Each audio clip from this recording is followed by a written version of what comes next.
સુપ્રભાત. આજે આપણે ધોરણ 1 ગણિતમાં જે આપણું ચેપ્ટર 8 છે ને એનો આજે પાઠ કયો કરશું? ચેપ્ટર 8 નો પાઠ 5 નો કરશું. અત્યાર સુધી આપણે 30 સુધીની સંખ્યા શીખી ગયા છે. હવે આજે 31 થી 40. પહેલા આપણે 50 સુધી આપણે કરી નાખશું. 1 થી 50 એટલે પછી આગળ આપણો અભ્યાસ થશે. એટલે આ વસ્તુ ખૂબ જ જરૂરી છે. અત્યાર સુધી આપણે 1 થી 20 પુનરાવર્તન કર્યું અને પછી કટકે કરતા અહીંયા 40 સુધી આજે પહોંચશું. તો આ જો આપણે ઝડપથી કરી લેશું ને તો પછી આગળ આપણે બધી જ એક્સરસાઇઝ થશે. પણ આ નંબર આપણે જેવી રીતે અંકમાં અને શબ્દમાં લખવાના છે સાથે બોલવાના છે તો જ આપણે યાદ રહેશે. જો આ નહીં આવડે તો આગળ આપણે ગણિતમાં કાંઈ પણ આવડશે નહીં. તો મેં અહીંયા બોક્સ કરીને રાખ્યા છે અને એમાં 10 10 ની 3 એટલે 1 દશક 2 દશક અને 3 દશક. અને છૂટું કેટલું છે તો કે 1. તો 3 દશક મતલબ શું થાય? 30. અને 1 તો 30 વત્તા 1 કરીએ તો 30 પછી શું આવે તો કે 31. તો આ દશકના સ્થાનમાં શું લખશું આપણે? 3. અને એકમના સ્થાનમાં શું લખશું? 1. તો આ શું થશે આપણી સંખ્યા? આપણે 31. આ જ રીતે આપણે બોલવાનું છે અને સાથે લખવાનું છે. હવે પાછા બોક્સ 3 આપેલા છે એટલે 3 દશક અને છૂટા કેટલા છે તો કે 2. તો ત્રગડે બગડે શું થાય? હા, અમને આવડે છે ત્રગડે બગડે 32. આ રીતે જ્યારે લખશો ત્યારે બોલીને લખવાનું છે અને શબ્દમાં લખવાનું છે. તો 32 છે ને શબ્દમાં કેમ લખશું? તો 32 નો બ કાલે મેં તમને આ 30 નો ત્ર કીધો છો અને પાછળ ની માત્રા અને સસલાનો સ. તો 32 સમજાણું? આવી રીતે જો લખશો તો ક્યારેય ભૂલાશે નહીં. પાછા 1 2 ને 3 દશક છે એટલે 30 વત્તા છૂટા કેટલા છે તો કે 1 2 ને 3. તો 30 ની અંદર 3 ઉમેરીએ તો કેટલા થાય?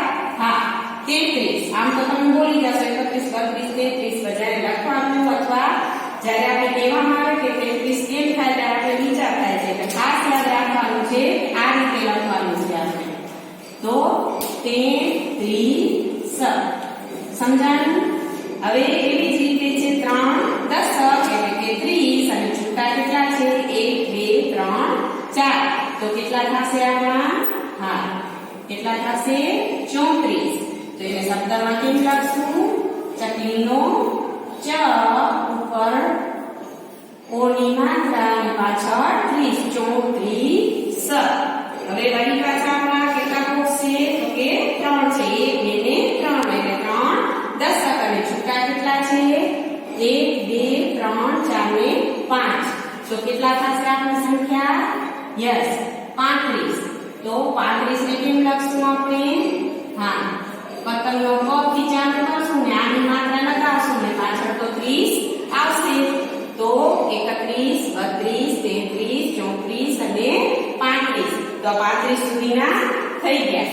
હવે આ બાજુ આપણા પાછળની જ વસ્તુ છે 3 દશક છે 1 2 ને 3 સાથે છૂટા કેટલા છે 1 2 3 4 5 અને 6.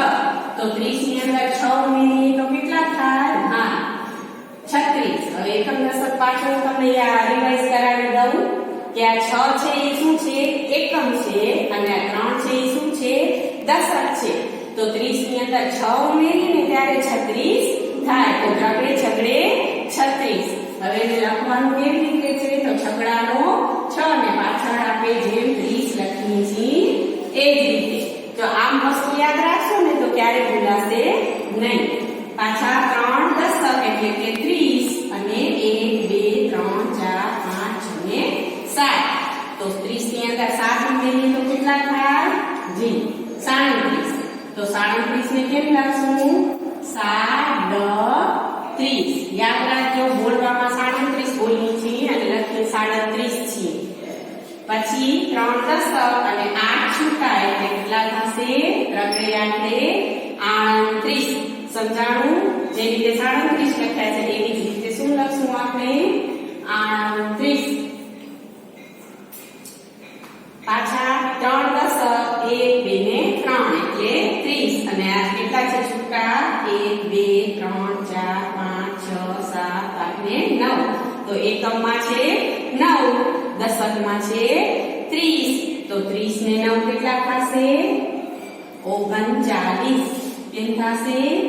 39. આમાં આપણું બદલશે, આ થોડુંક આપણો શબ્દ આખો મોટો થશે. એટલે પહેલી વાર છે તો થોડું હાર્ડ પડશે, પણ આની કોશિશ કરશો અને બોલીને લખશો તો ચોક્કસ આવડશે. જો અત્યાર સુધીમાં આપણે બધી જગ્યાએ ક્યાં 3 બોક્સ હતા, હવે અહીંયા શું આવી ગયા? 4 બોક્સ. અને 4 બોક્સ શેના છે? 10, 10, 10 ને 10. એટલે ટોટલ કેટલા થયા આપણા? 40. હા, 4 વાર દશક એટલે કેટલા થયા? 40. તો 40 આપણે કેમ લખીએ? ચોકડે મીંડી 40. બોલવામાં સરળ છે, લખવામાં થોડી કોશિશ કરજો. 40 ને ગુજરાતીમાં કેમ લખશું? તો ચકલીનો ચ, આની માત્રા લ, ઈની માત્રા ને સ, 40. હવે આપણે જ્યારે આગળ ચાલુ કરશું ને નેક્સ્ટમાં, ત્યારે આપણે શું કરશું? 41 થી 50 અથવા 45 સુધી લેશું. તો અત્યાર સુધીના આપણા કેટલા અંક થયા? તો 1 થી 20 આપણે પુનરાવર્તન કર્યું અને 21 થી 40 સુધીના અંક અને શબ્દ બંને લઈ લીધા છે. અંક અને શબ્દ બંને લઈ લીધા છે ને એટલું મેં તમને હોમવર્ક આપેલું છે. એટલે તમારી બુકમાં 1 થી કરીને 40 સુધીનું હોમવર્ક હોવું જોઈએ. અંક અને શબ્દ સાથે એટલે દશક ને એકમ લખેલું હોવું જોઈએ. ઓકે, અસ્તુ.